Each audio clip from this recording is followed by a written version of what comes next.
तो आज हम जानेंगे सांस का पंप या एमडीआई को लेने की सही विधि।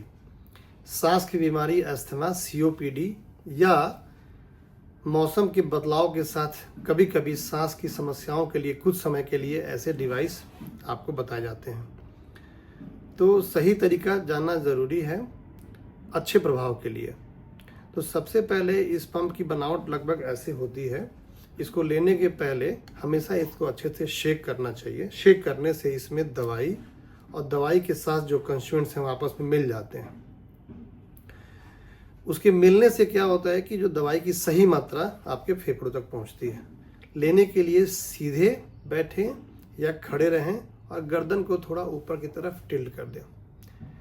उसके बाद शेक करने के बाद अगर ये डिवाइस नया है तो एक पफ आप बाहर निकाल सकते हैं, डिस्कार्ड कर सकते हैं। उसके बाद इस एंड के चारों तरफ अपने लिप को ऐसे सील करें। सील करने के बाद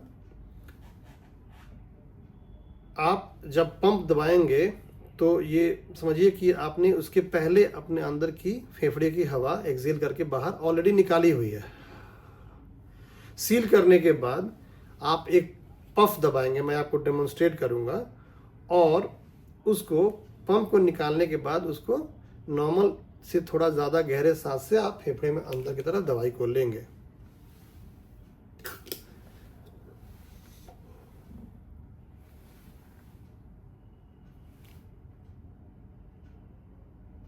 दस सेकेंड तक रुकने के बाद आप सांस को मुंह या नाक से धीरे धीरे बाहर निकाल लें। अगर ऐसा लेने के लिए आपको दोबारा या 2 पफ कहा गया है तो 30 सेकेंड का अंतराल देके आप दूसरा पफ लें। अब हम आते हैं कि इस पंप को डॉक्टरों द्वारा कभी कभी इस मशीन या स्पेसर के थ्रू लेने को बताया जाता है। स्पेसर से लेने का फ़ायदा ये होता है कि इसमें दवाई फेफड़ों में ज़्यादा जाता है और लेना आसान होता है। तो अगर इसको आप ध्यान से देखें तो मुंह में या लिप में लगाने का एंड ये है, दूसरा एंड जहाँ पे ये पंप लगेगा वो ये है, और बीच में एक आपको हॉलो ट्यूब दिखता है। इस हॉलो ट्यूब की खासियत ये है कि इसके दीवार पे दवाई चिपकती नहीं है। तो ठीक उसी प्रकार से जैसे आपने पंप अकेले लिया था, इस डिवाइस को आप इस एंड को मुंह पे लगाएंगे। इसको आपने पहले शेक कर लिया है। शेक कर मुंह में लगाने के बाद इस दवाई के का एक पफ अंदर मारेंगे,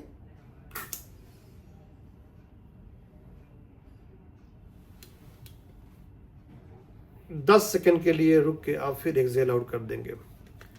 इस दवाई को इस पंप द्वारा, इस स्पेसर द्वारा लेने की जो दूसरी विधि है कि जब आपने दवाई को इसमें पंप किया तो एक बार सांस लेने की बजाय इससे सांस लीजिए और इसी में छोड़िए।